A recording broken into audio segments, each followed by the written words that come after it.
किसी ने बहुत सही बात कही कि ज़िंदगी की राह को हमेशा साफ रखो, किसी से माफ़ी मांग लो तो किसी को माफ़ कर दो।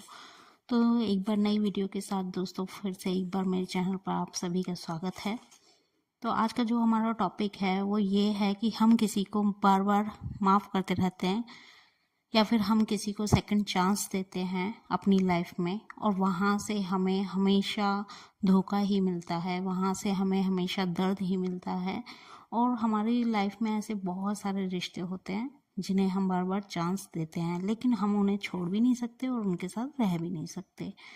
तो उसी पर आज हम बात करेंगे, चर्चा करेंगे। तो सुनिए कि जो रिश्ते, जो लोग हमारी शारीरिक और मानसिक स्थिति को खराब करते हैं या हमारे उनकी वजह से हमारी सेहत बिगड़ती रहती है या हमारी हेल्थ बिगड़ती है, ऐसे लोगों को हमें बार बार चांस देना ना ही सिर्फ हमारी कंडीशन को बिगाड़ता है, बल्कि हमारे और जितने आसपास हमारे रिश्ते होते हैं, रिलेशन होते हैं, उन लोगों पर भी इसका सबसे ज़्यादा गहरा असर पड़ता है। अब इस बात को एक सिंपल से थोड़ा सा हम डीपली तरीके से समझेंगे। देखिए, हमारी ज़िंदगी में कोई एक ही रिश्ता तो होता नहीं है जो हमारे लिए ज़रूरी हो या किसी एक ही पर्टिकुलर इंसान से हम जुड़े हों। तो हम बहुत सारे रिश्तों को एक बार में निभा रहे होते हैं। हम बहुत सारे लोगों के लिए इम्पोर्टेंट होते हैं। बहुत सारे लोग ऐसे होते हैं जिन्हें हमारा समय चाहिए, हमारी केयर चाहिए, हमारी प्रेजेंस चाहिए। तो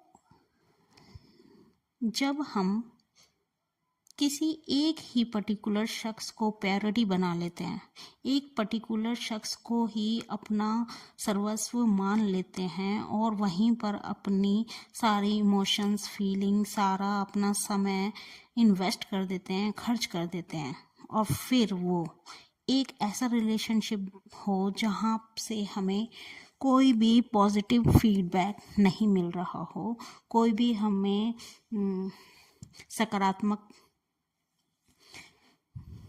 नहीं मिल रही हो और हमेशा हमें वहाँ पे नेगेटिविटी का ही सामना करना पड़ता है, नकारात्मकता का ही सामना करना पड़ता है हमें। तो जानते हो क्या होता है, कहीं ना कहीं वहाँ की नेगेटिविटी हमारे और रिलेशनशिप को भी ख़राब करना शुरू कर देती है। अब इसको एक सिंपल से उदाहरण के साथ समझेंगे कि यदि आपका आज ऑफिस में दिन अच्छा नहीं रहा तो उसका असर आपके घर का वातावरण भी अशुद्ध करेगा।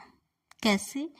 क्योंकि आप आपके ऑफिस में अपने बॉस से, अपने कलीग से, किसी से कोई बात हो गई, मूड आपका ऑफ हो गया, तो उसी मूड में यदि आप घर चले आएंगे और जब आपने घर आने से पहले मूड ठीक नहीं किया तो आप घर वाले लोगों से फ्रस्ट्रेटेड हो जाएंगे, अच्छी तरह बात नहीं कर पाएंगे, जिससे उन पर नेगेटिव असर होगा।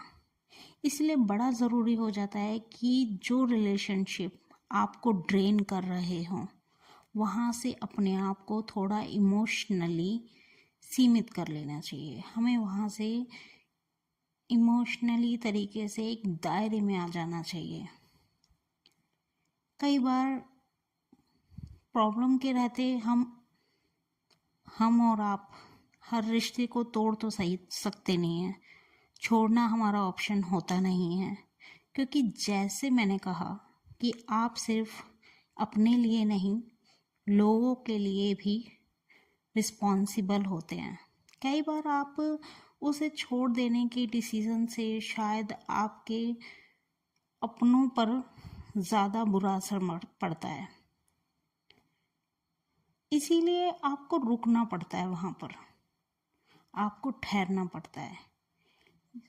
लेकिन बस यहाँ पर आप इस तरह से ठहर नहीं सकते कि बार बार अपने आप को आप इन्फेक्ट इफ़ेक्ट होते रहें, आप वहाँ से बार बार दुख मिलता रहे और आप वहाँ बार बार अपनी प्रेजेंस दिखाते रहें।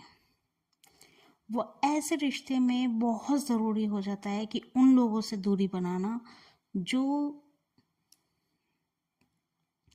आपके लिए सही नहीं है।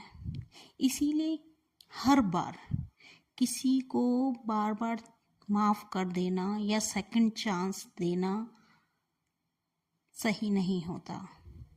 तो वैसे तो ये बहुत छोटी सी बात है, आई होप आप समझे होंगे, लेकिन ये बहुत गहरी बात है। आप इस पर एक बार सोच कर देखिएगा कि जो रिश्ता आपको अंदर से तोड़ रहा है, आपकी शारीरिक मानसिक स्थिति को बेकार कर रहा है, आप ना चाहते हुए भी डिप्रेशन में जा रहे हैं, आप छोड़ना चाहते हैं लेकिन छोड़ नहीं पा रहे, तो एक बार अपने आप को शांति से बैठकर उस बारे में सोचिए और फिर अपने अंदर की आवाज़ को सुनिए।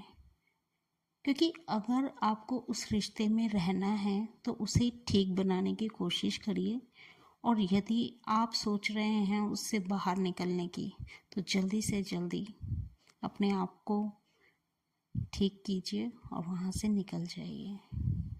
राधे राधे, मिलते हैं एक नई वीडियो के साथ।